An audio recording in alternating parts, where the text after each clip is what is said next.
भव्य मंदिर बनवाना, 370 हटाना हो या राम मंदिर में भव्य मंदिर बनवाना। हमारे देश के यशस्वी प्रधानमंत्री, हमारे देश के माननीय श्री नरेंद्र प्रधानमंत्री का हार्दिक अभिनंदन एवं स्वागत श्री नरेंद्र मोदी जी आज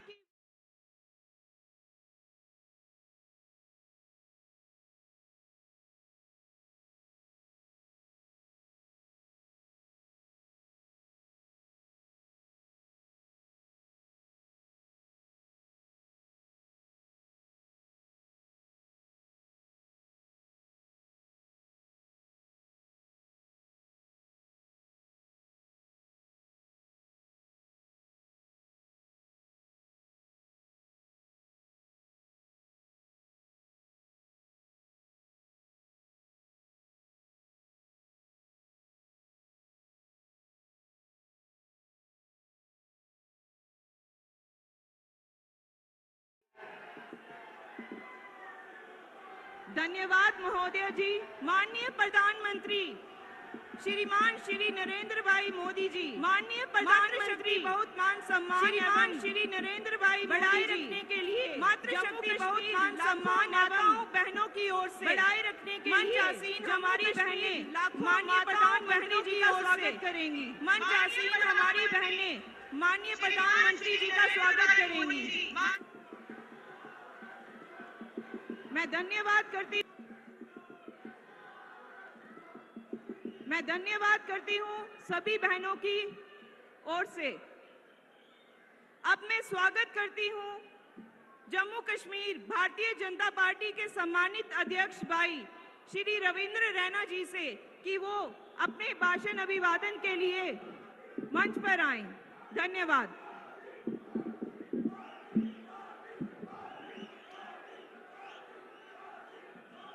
बोलिए भारत माता की, भारत माता की। उधमपुर की इस पावन धरती पर विश्व के सबसे प्रभावशाली, सबसे लोकप्रिय और सबसे ताकतवर व्यक्तित्व के धनी हमारे देश के यशस्वी प्रधानमंत्री श्रीमान नरेंद्र मोदी साहब का हम हृदय से स्वागत करते हैं, अभिनंदन करते हैं। माननीय प्रधानमंत्री जी, हम हृदय की गहराइयों से आपका आभार व्यक्त करते हैं, आपका अभिनंदन करते हैं। जम्मू हो या कश्मीर हो, जम्मू कश्मीर का पर्वतीय क्षेत्र हो, मैदान हो, पहाड़ हो, बॉर्डर का क्षेत्र हो, आप हमेशा जम्मू कश्मीर के अंदर हर विकट परिस्थिति में पहले भी रहे। जब आप संगठन का कार्य करते थे और प्रधानमंत्री जी के नाते आपने हमेशा जम्मू कश्मीर की जनता को, जम्मू कश्मीर के जनमानस को अपने दिल में जगह दी। आपने जम्मू कश्मीर का मान सम्मान पूरी दुनिया में बढ़ाया। आपने जम्मू कश्मीर में शान से तिरंगा झंडा बुलंद किया। इसके लिए करोड़ों करोड़ देशवासी और जम्मू कश्मीर वासी आपका हृदय से अभिनंदन करते हैं। माननीय प्रधानमंत्री जी, ये हमारा सौभाग्य है कि आज जम्मू कश्मीर के अंदर जो अमन, शांति, खुशहाली और भाईचारा मजबूत हुआ है, यह सब माननीय प्रधानमंत्री मोदी साहब की देन है। एक दौर होता था जब जम्मू कश्मीर की यही सड़कें, यही उधमपुर से कश्मीर घाटी को जाने वाली सड़क दोपहर 3 बजे बंद कर दी जाती थी, और ये आज मोदी साहब का दौर है कि रात के 3 बजे तक भी गाड़ियां कश्मीर घाटी की ओर जाती है और कश्मीर से आती है। आज जम्मू कश्मीर के अंदर जो डेवलपमेंट हो रही है, जिस प्रकार जम्मू कश्मीर के अंदर हर शहर, हर गांव, हर मोहल्ले में सड़क, स्कूल, हॉस्पिटल, बिजली और पानी की व्यवस्थाएं पिछले 10 साल में हमारे यशस्वी प्रधानमंत्री जी ने हमको उपलब्ध करवाई है।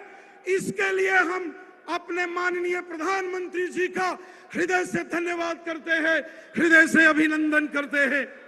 माननीय प्रधानमंत्री जी, ये वो जम्मू कश्मीर जिन पहाड़ों के ऊपर पैदल जाना मुश्किल होता था, आज इन पहाड़ों को चीरता हुआ एक्सप्रेस हाईवे हो, टनल्स हो, हर बड़े शहर से निकल रहे हैं।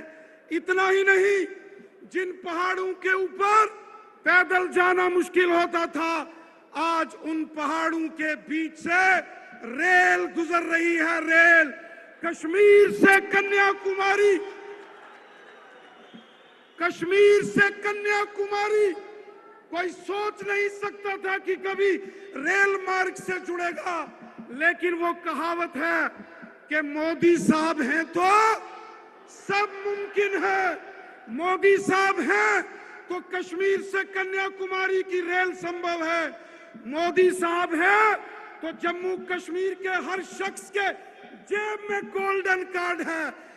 मोदी साहब हैं तो लाखों बेघर लोगों को, जिनके सर के ऊपर छत नहीं थी, उनको छत मिली।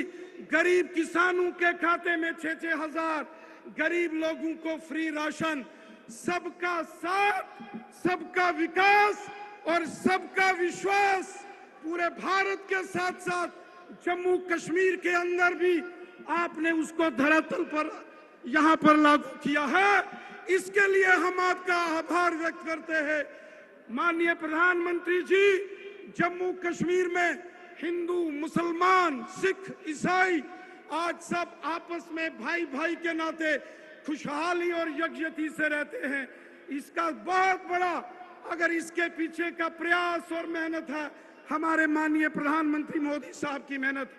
साथियों, आज जम्मू कश्मीर के अंदर गुज्जर बकरवाल हो, पहाड़ी कबीले के लोग हो, ओबीसी कम्युनिटी हो, गद्दी, सिप्पी, शीना, पाडरी, गाधा ब्राह्मण, कोली, वेस्ट पाकिस्तानी रिफ्यूजीज, जम्मू के डोगरे या हमारे कश्मीरी भाई बहन हो, आज अगर सबको अधिकार मिले हैं जम्मू कश्मीर के अंदर, तो इसका एकमात्र श्रेय अगर किसी को जाता है, हमारे यशस्वी प्रधानमंत्री मोदी साहब को जाता है।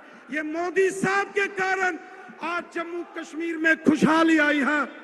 साथियों, मोदी साहब ने जम्मू कश्मीर के लिए दिल खोलकर जो देश का खजाना खोला, उसी का परिणाम है कि कठुआ हो, सांबा हो, जम्मू, रियासी, उधमपुर, डोडा, किश्तवाड़, रामबन, राजौरी, पुंछ, अनंतनाग, कुलगाम, शोपियान, पुलवामा, श्रीनगर, बारामूला, बड़गाम, कुपवाड़ा, बांडीपुरा, पूरा जम्मू कश्मीर आज खुशहाल नजर आता है। और खुशहाली जम्मू कश्मीर की तब झलकती है जब साल के आखिरी 31 दिसंबर को जब श्रीनगर के लाल चौक में रात के 12 बजे जश्न बनाया जाता है नए साल का, तो दुनिया कहती है और जम्मू कश्मीर कहता है, मोदी साहब है तो सब मुमकिन है। मैं हृदय की गहराई से अपने देश के यशस्वी प्रधानमंत्री आदरणीय मोदी साहब का आभार व्यक्त करता हूं, धन्यवाद करता हूं। और मैं अब आप सबसे निवेदन करता हूं और मैं माननीय प्रधानमंत्री मोदी साहब को आपके बीच मंच पर बुलाता हूं। जोरदार तालियों के साथ माननीय प्रधानमंत्री जी अपना उद्बोधन के लिए हमारे बीच मंच पर आएंगे। जोरदार तालियों से एक बार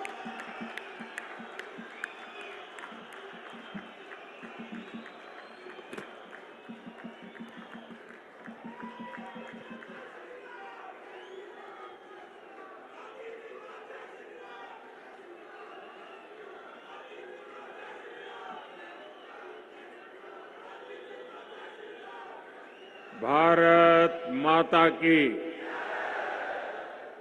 भारत माता की, भारत माता की। सारे डुग्गर देश दे लोगों की मेरा नमस्कार। जोर कन्ने बोलो, जोर कन्ने बोलो, जोर कन्ने बोलो, जोर से बोलो, सारे बोलो। मैं उधमपुर पिछले कई दशकों से आ रहा हूं। शायद कश्मीर में मेरा आना जाना, जम्मू कश्मीर की धरती पर आना जाना पिछले 5 दशक से लगातार चल रहा है। मुझे याद है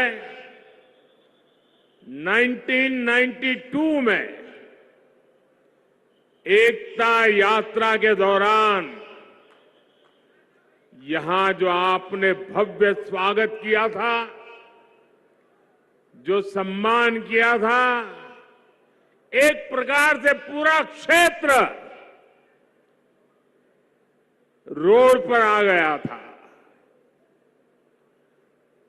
और आप भी जानते हैं, तब हमारा मिशन कश्मीर के लाल चौक पर तिरंगा फहराने का था। तब यहां माताओं बहनों ने बहुत आशीर्वाद दिया था। 2014 में माता वैष्णो देवी के दर्शन करके आया था और इसी मैदान पर मैंने आपको गारंटी दी थी कि जम्मू कश्मीर की अनेक पीढ़ियों ने जो कुछ सहा है उसे मुक्ति दिलाऊंगा।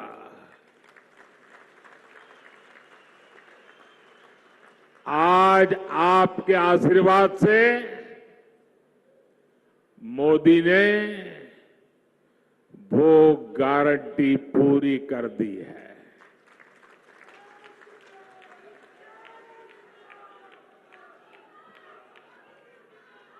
दशकों बाद ये पहला चुनाव है जब आतंकवाद, अलगाववाद, पत्थरबाजी, बंद, हड़ताल, सीमा पार से गोलीबारी ये चुनाव के मुद्दे ही नहीं है।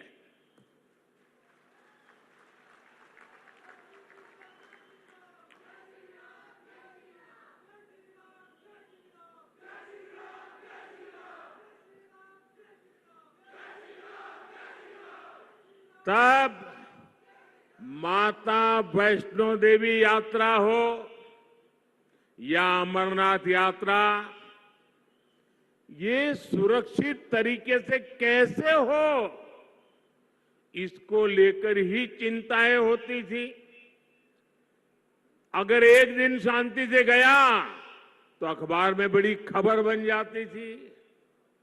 आज स्थिति एकदम बदल गई है।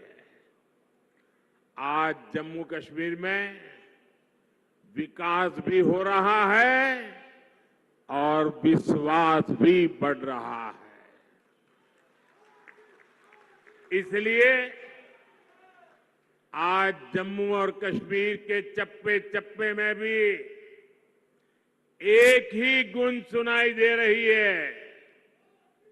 फिर एक बार, फिर एक बार, फिर एक बार, भाई और बहनों, ये चुनाव सिर्फ सांसद चुनने भर का नहीं है, बल्कि ये देश में एक मजबूत सरकार बनाने का चुनाव है। और सरकार जब मजबूत होती है तो जमीन पर चुनौतियों के बीच भी चुनौतियों को चुनौती देते हुए काम करके दिखाती है। दिखता है कि नहीं दिखता है? दिखता है कि नहीं दिखता है? यहां जो पुराने लोग हैं उनको 10 साल पहले का मेरा भाषण याद होगा। यही मैंने आपसे कहा था कि आप मुझ पे भरोसा कीजिए।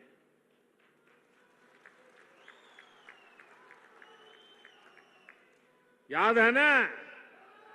मैंने कहा था आप मुझ पे भरोसा कीजिए, मैं 60 वर्षों की समस्याओं का समाधान करके दिखाऊंगा।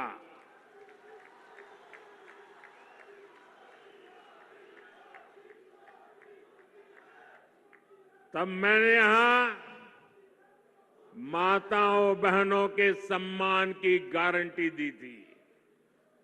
गरीब को 2 वक्त के खाने की चिंता न करनी पड़े, इसकी गारंटी दी थी।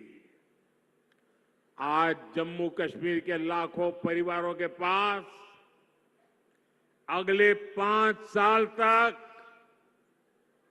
मुफ्त राशन की गारंटी है। आज जम्मू कश्मीर के लाखों परिवारों के पास 5 लाख रुपए के मुफ्त इलाज की गारंटी है। 10 वर्ष पहले तक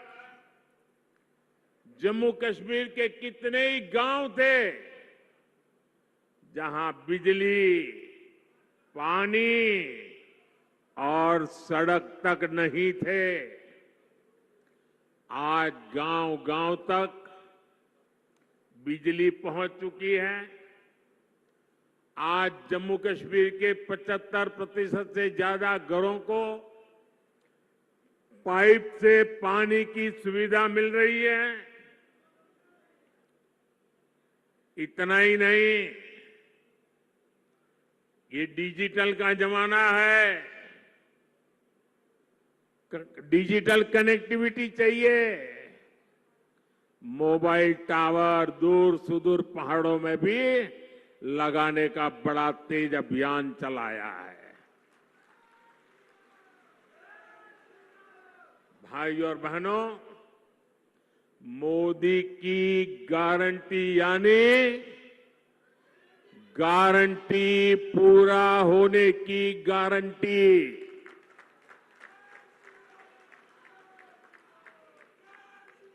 आप याद कीजिए, कांग्रेस की कमजोर सरकारों ने शाहपुर कंडी डैम को कैसे दशकों तक लटकाए रखा। जम्मू के किसानों के खेत सूखे थे, गांव अंधेरे में थे, लेकिन हमारे हक का रावी का पानी पाकिस्तान जा रहा था। मोदी ने किसानों को गारंटी दी थी और इसे भी पूरा करके दिखाया है। इससे कठुआ और सांबा के हजारों किसानों को फायदा हुआ है।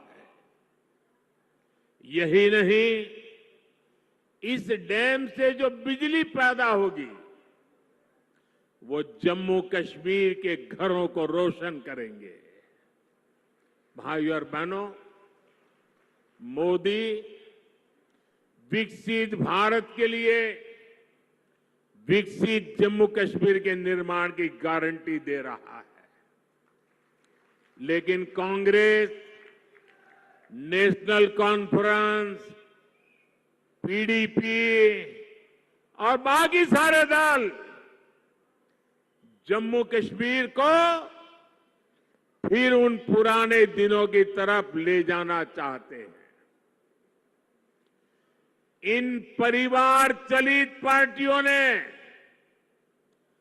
परिवार के द्वारा ही चलने वाली पार्टियों ने जम्मू कश्मीर का जितना नुकसान किया उतना नुकसान किसी ने नहीं किया है। यहां तो पॉलिटिकल पार्टियां मतलब of the family, by the family, for the family.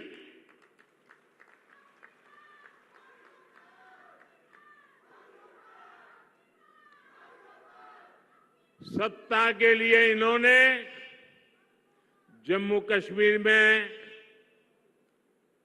370 की ऐसी दीवार बना दी थी कि जम्मू कश्मीर के लोग बाहर नहीं झोंक सकते थे और बाहर वाला जम्मू कश्मीर की तरफ नहीं झोंक सकता था। और ऐसा भ्रम बना के रखा था कि बस उनकी जिंदगी ये 370 है तभी बचेगी। ऐसा झूठ चलाया, ऐसा झूठ चलाया। आपके आशीर्वाद से मोदी ने 370 की दीवार गिरा दी। दीवार गिरा दी इतना नहीं, उस मलबे को भी जमीन में गाड़ दिया है मैंने। मैं चुनौती देता हूं, हिंदुस्तान की कोई पॉलिटिकल पार्टी हिम्मत करके आ जाए, विशेष करके मैं कांग्रेस को चुनौती देता हूं, वो घोषणा करे वो 370 को वापस लाएंगे, ये देश उनका मुंह तक देखने को तैयार नहीं होगा।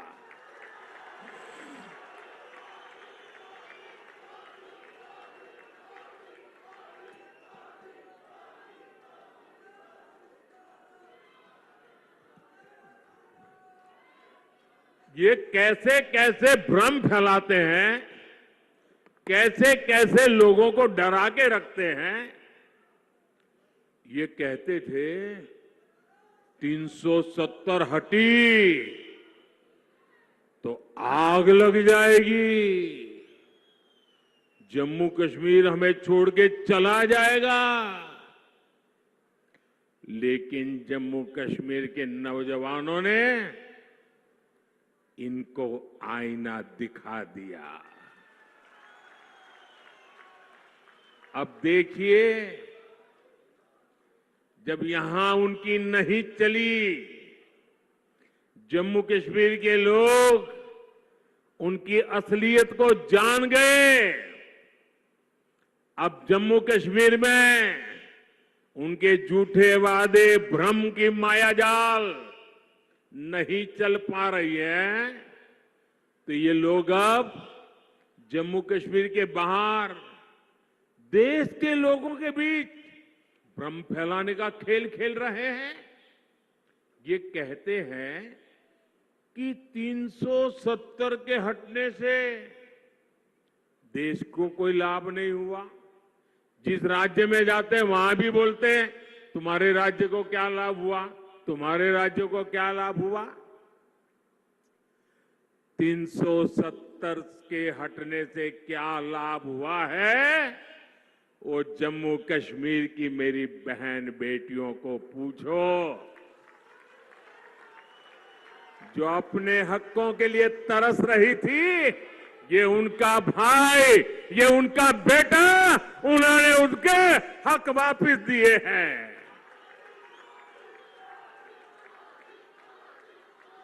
जरा कांग्रेस के लोगों, जरा देश भर के दलित नेताओं से मैं कहना चाहता हूं, यहां के हमारे दलित भाई बहन, हमारे वाल्मीकि भाई बहन देश आजाद हुए तब से परेशानी झेल रहे थे। जरा आकर के उन वाल्मीकि भाई बहनों से पूछो, गड्ढा ब्राह्मण से पूछो, कोली से पूछो और पहाड़ी परिवार हो, मचैल माता की भूमि में रहने वाले मेरे पटरी साथी हो। अब हर किसी को संविधान में मिले अधिकार मिलने लगे हैं। अब हमारे फौजियों की वीर माताओं को चिंता नहीं करनी पड़ती, क्योंकि पत्थरबाजी नहीं होती है। इतना ही नहीं, घाटी की वो माताएं मुझे आशीर्वाद देती हैं। उनको चिंता रहती थी कि बेटा अगर 2-4 दिन दिखाई न दे तो उनको लगता था कहीं गलत हाथों में तो नहीं फंस गया है। आज कश्मीर घाटी की हर माता चैन की नींद सोती है, क्योंकि अब उनका बच्चा बर्बाद होने से बच रहा है। साथियों, अब स्कूल नहीं जलाए जाते, बल्कि स्कूल सजाए जाते हैं। अब यहां एम्स बन रहे हैं, आईआईटी बन रहे हैं, आईआईएम बन रहे हैं। अब आधुनिक टनल, आधुनिक और चौड़ी सड़कें, शानदार रेल्स का सफर जम्मू कश्मीर की तकदीर बन रही है। जम्मू हो या कश्मीर, अब रिकॉर्ड संख्या में पर्यटक और श्रद्धालु आने लगे हैं। ये सपना यहां की अनेक पीढ़ियों ने देखा है और मैं आपको गारंटी देता हूं, आपका सपना ये मोदी का संकल्प है।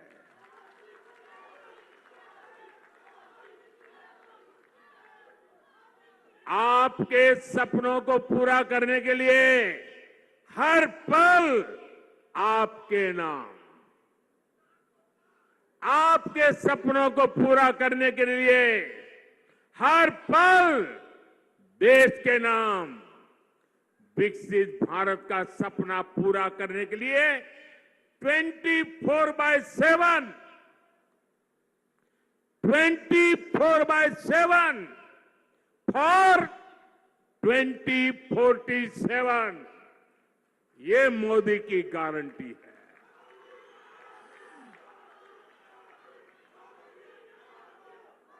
दस सालों में हमने आतंकवादियों और भ्रष्टाचारियों पर घेरा बहुत ही कसा है। अब आने वाले 5 सालों में इस क्षेत्र को विकास की नई ऊंचाई पर ले जाना है। साथियों, 10 साल के अंदर अंदर जम्मू कश्मीर पूरी तरह से बदल चुका है। सड़क, बिजली, पानी, यात्रा, प्रवास वो तो है, सबसे बड़ी बात है जम्मू कश्मीर का मन बदला है। निराशा में से आशा की ओर बढ़े हैं। जीवन पूरी तरह विश्वास से भरा हुआ है। इतना विकास यहां हुआ है, चारों तरफ विकास हो रहा है। लोग कहेंगे मोदी जी, अरे इतना कर लिया, आप चिंता मत कीजिए, हम आपके साथ हैं।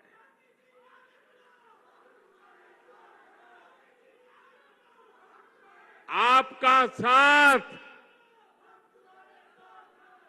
उस पे प्रति तो मेरा अपार विश्वास है। मैं यहां न आता तो भी मुझे पता था कि जम्मू कश्मीर का मेरा नाता इतना गहरा है तो आप मेरे लिए मुझसे भी ज्यादा करेंगे। लेकिन मैं तो आया हूं मां वैष्णो देवी के चरणों में बैठे हुए आप लोगों के भी दर्शन करने के लिए। मां वैष्णो देवी की छत्र छाया में जीने वाले भी मेरे लिए दर्शन के योग्य होते हैं। और जब आप लोग कहते हैं इतना कर लिया, इतना हो गया, इतना हो गया, हम वो इतने ज्यादा क्या कर सकते हैं? मेरे जम्मू कश्मीर के भाई बहन, आपने पहले इतने बुरे दिन देखे हैं कि आपको ये सब बहुत लग रहा है, बहुत अच्छा लग रहा है, विकास जैसा लग रहा है। लेकिन जो मोदी है ना, वो तो बहुत बड़ा सोचता है। ये मोदी दूर का सोचता है और इसलिए अब तक जो हुआ है वो तो ट्रेलर है, ट्रेलर। मुझे तो नए जम्मू कश्मीर की नई और शानदार तस्वीर बनाने के लिए जुट जाना है। वो समय दूर नहीं जब जम्मू कश्मीर में भी विधानसभा के चुनाव होंगे। जम्मू कश्मीर को वापस राज्य का दर्जा मिलेगा। आप अपने विधायक, अपने मंत्रियों से अपने सपने साझा कर सकेंगे। हर वर्ग की समस्याओं का तेजी से समाधान होगा। यहां जो सड़कों और रेल का काम चल रहा है वो तेजी से पूरा होगा। देश विदेश से बड़ी बड़ी कंपनियां, बड़ी बड़ी फैक्ट्रियां और ज्यादा संख्या में आएगी। जम्मू कश्मीर टूरिज्म के साथ ही स्पोर्ट्स और स्टार्टअप के लिए जाना जाएगा। इस संकल्प को लेकर मुझे जम्मू कश्मीर को आगे बढ़ाना है।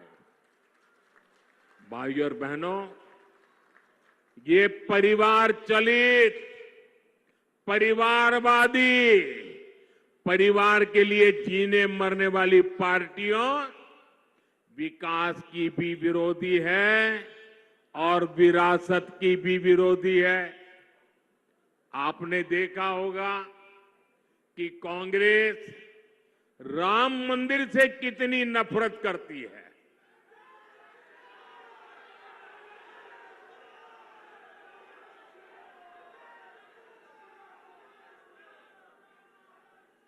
कांग्रेस और उनकी पूरी इकोसिस्टम अगर कहीं मुंह से राम मंदिर भी निकल गया तो चिल्लाने लग जाती है, रात दिन चिल्लाती है कि राम मंदिर बीजेपी के लिए चुनावी मुद्दा है। राम मंदिर न कभी चुनाव का मुद्दा था, न चुनाव का मुद्दा है और न ही कभी चुनाव का मुद्दा बनेगा। अरे राम मंदिर का संघर्ष तो तब से हो रहा था जब भाजपा का जन्म भी नहीं हुआ था। राम मंदिर का संघर्ष तो तब से हो रहा था जब यहां अंग्रेज सल्तनत भी नहीं आई थी।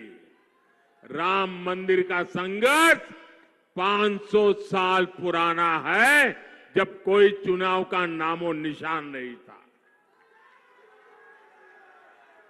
जब विदेशी आक्रांताओं ने हमारे मंदिर तोड़े तो भारत के लोगों ने अपने धर्म स्थलों को बचाने की लड़ाई लड़ी थी। वर्षों तक लोगों ने अपनी ही आस्था के लिए क्या क्या नहीं झेला। कांग्रेस और उसके सहयोगी दलों के नेता बड़े बड़े बंगलों में रहते थे, लेकिन जब रामलला के टेंट बदलने की बात आती थी, टेंट पर जो टाट पतरी वो बदलने की बात आती थी, तो लोग मुंह फेर लेते थे, अदालतों की धमकियां देते थे। बारिश में रामलला का टेंट टपकता रहता था और रामलला के भक्त टेंट बदलवाने के लिए अदालतों के चक्कर काटते रहते थे। ये उन करोड़ों अरबों लोगों की आस्था पर आघात था जो राम को अपना आराध्य कहते हैं।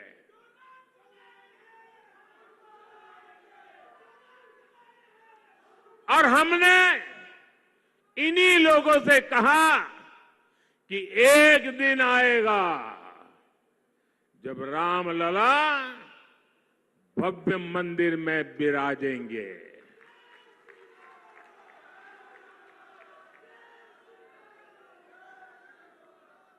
और तीन बातें कभी भूल नहीं सकते।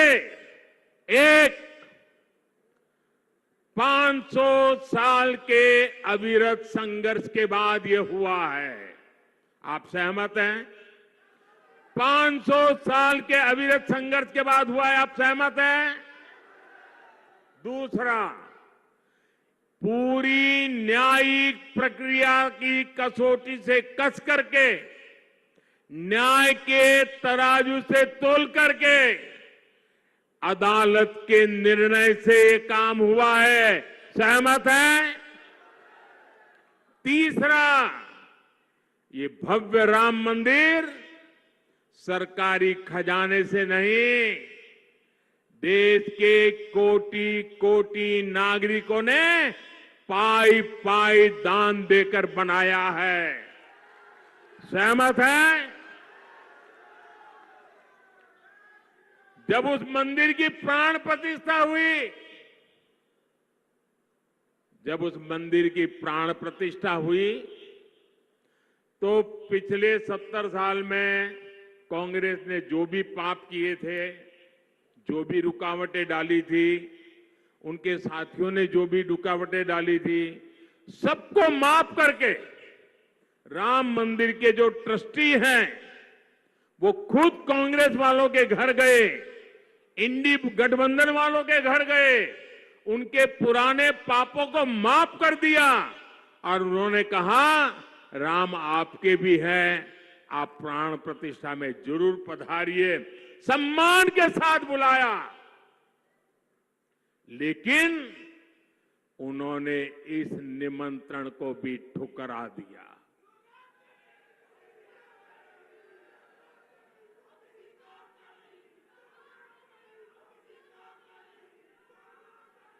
कोई बताए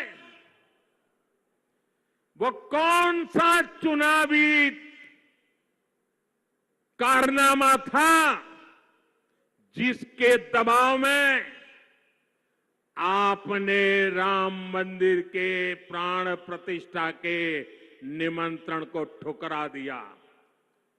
वो कौन सी चुनावी खेल था कि आपने प्राण प्रतिष्ठा के पवित्र कार्य को ठुकरा दिया? ये कांग्रेस वाले, इंडी गठबंधन वाले जो इसे चुनाव का मुद्दा कहते हैं, उनके लिए चुनावी मुद्दा था, देश के लिए ये श्रद्धा का मुद्दा था, ये धैर्य की विजय का मुद्दा था, ये आस्था और विश्वास का मुद्दा था, ये 500 वर्ष की तपस्या का मुद्दा था। मैं कांग्रेस से पूछना चाहता हूं, आपने अपनी सरकार के समय दिन रात जब इसका विरोध किया, तब 21 चुनाव का मुद्दे के तहत आप कर रहे थे, लेकिन आप राम भक्तों की आस्था देखिए, मंदिर बना तो ये लोग इंडी गठबंधन वालों के घर प्राण प्रतिष्ठा का आमंत्रण देने के लिए खुद गए। जिस क्षण के लिए करोड़ों करोड़ों देशवासी ने इंतजार कर रहे थे, आप बुलाने पर उसकी तरफ देखने नहीं गए। पूरी दुनिया के राम भक्तों ने आपके इस अहंकार को देखा है, आपकी चुनावी मनसा को देखा है। ये चुनावी मनसा थी कि आपने प्राण प्रतिष्ठा का निमंत्रण ठुकरा दिया। आपके लिए चुनाव का खेल है। एक किस तरह की तुष्टीकरण की राजनीति थी। भगवान राम को काल्पनिक कहकर कांग्रेस किस वोट बैंक को खुश करना चाहती थी। साथियों, कांग्रेस और इंडी गठबंधन के लोगों को देश के ज्यादातर लोगों की भावनाओं की कोई परवाह नहीं है। इन्हें लोगों की भावनाओं से खिलवाड़ करने में मजा आता है। ये लोग सावन में एक सजायाफ्ता, जो सजा कोर्ट ने जिसको सजा की है, जो जमानत पर है, ऐसे एक मुजरिम के घर जाके सावन के महीने में मटन बनाने का मौज ले रहे हैं। इतना ही नहीं, उसका वीडियो बना करके देश के लोगों को चिढ़ाने का काम करते हैं।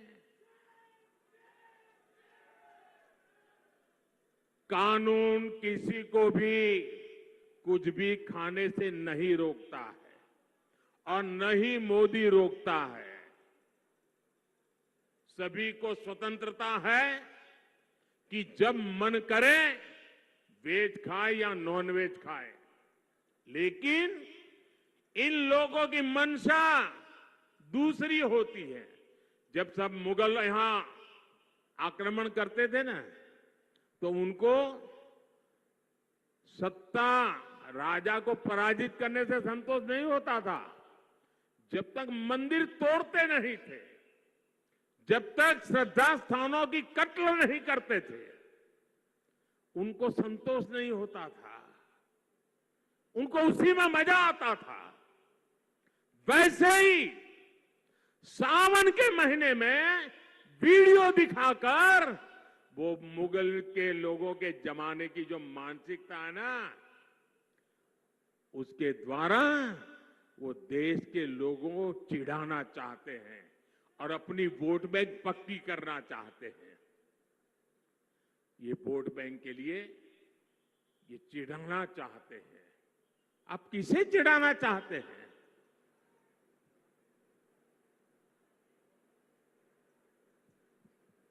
नवरात्र के दिनों में अपना नॉनवेज खाना आप किस मनसा से वीडियो दिखा दिखा करके लोगों की भावनाओं को चोट पहुंचा करके किसको खुश करने का खेल कर रहे हो? मैं जानता हूं, मैं जब आज ये बोल रहा हूं, उसके बाद ये लोग पूरा गोला बारूद लेकर गालियों की बौछार मुझ पर चलाएंगे, मेरे पीछे पड़ जाएंगे। लेकिन जब बात बर्दाश्त से बाहर हो जाती है, तो लोकतंत्र में मेरा दायित्व बनता है, मैं देश को सही चीजों का सही पहलू बताऊं और वो मेरा कर्तव्य पूरा कर रहा हूं। ये लोग ऐसा जानबूझकर इसलिए करते हैं ताकि इस देश की मान्यताओं पर हमला हो। ये इसलिए होता है ताकि एक बड़ा वर्ग इनके वीडियो कर देखकर चिढ़ता रहे, असहज होता रहे। समस्या इस अंदाज से है, तुष्टीकरण से आगे बढ़कर ये इनकी मुगलिया सोच है। लेकिन ये लोग नहीं जानते